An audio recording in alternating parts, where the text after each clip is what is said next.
Қазақстан облысы, Орал қаласы, Теректі ауданында Ленин ауылы. Чапаев жалпы орта білім беретін мектебінің 3-ші А сынып оқушысы Нұржан Мұқалим Ақтаев 3 бақтым. Ең бірінші бақтым халқым менің, соған берем ойымның алтын кенін. Ол бар болса мен бармын, құр болмаймын, қымбатырақ алтыннан нарқым менің. Ал екінші бақтым тілім менің, тас жүректі тіліммен тілім дедім.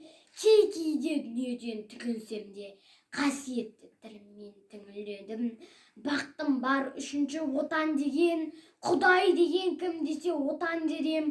От сөнген жалғанда жан барсың ба, ойланбай-ақ кел дағы отан менен. Түтін түтет, өсі өрбі көгере бер, немерелер көбейсін шөберелер, жадыңда ұста жақсылық күтпегейсің, от емес оқ сұрасаң менен егер. 3 бірдей бақтым бар алақанда, мені мұндай бақытты қып жаратар ма? 3 күн нұрын төгеді аспаннан, Атырау, Алтай, Арқа, Алатау.